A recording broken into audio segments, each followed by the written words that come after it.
upande wangu samaki ninayopendelea sana sana ni sato. Na katika huyo samaki aina ya sato, labda ni sehemu gani ya samaki ambao wewe unapendelea kama unapotengeneza samaki wako vizuri?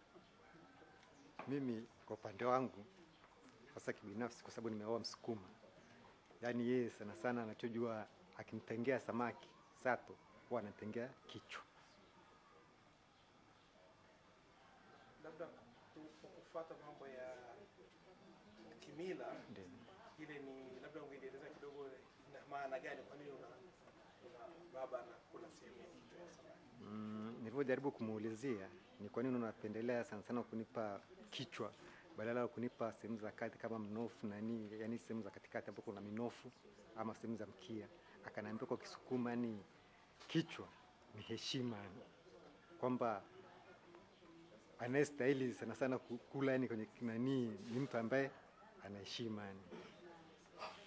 Okay.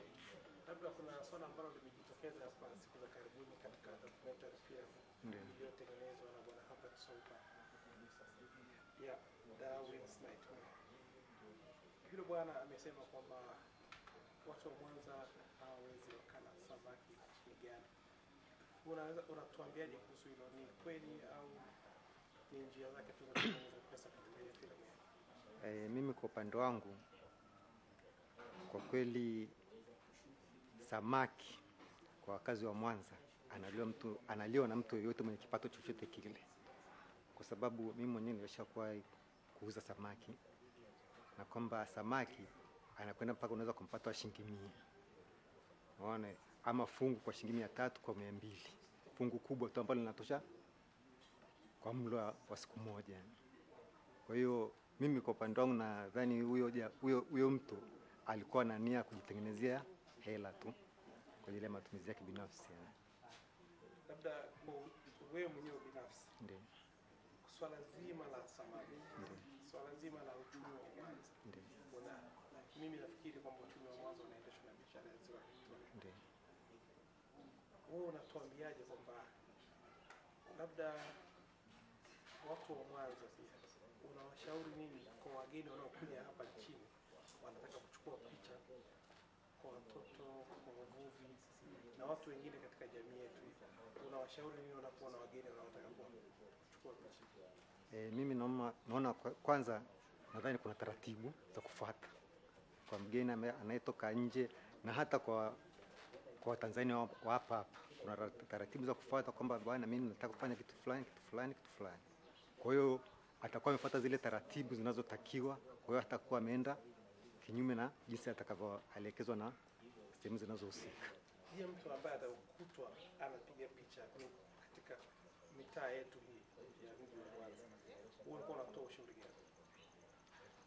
Mimi kwa ushauri wangu nilikuwa naona kwamba wachukuliwe hatua zinazostahili, kwamba labda wanaulizwa una kibali cha kufanya kazi hii unayofanya hapa.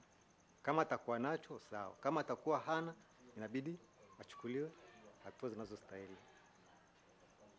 Mimi nafikiri labda ushauri ambao nilikuwa nafikiri labda au kitu kilichokuwa kinafanyika ni kwamba watu wote wanaopewa vibali kupiga picha ni lazima watakapomaliza kazi yao wapeleke ile mikanda yao ya ionyeshwe katika ile taasisi zinazohusika. Labda wewe hilo unalifikiriaje? Hata mimi nakubaliana hapo kwamba pale wanapomaliza kupiga picha au kuchukua video lazima kwanza zipitie sehemu zikahaririwe, ili kwamba pale ambapo hapastahili kwa maslahi ya taifa iweke kando. Nashukuru sana bwana.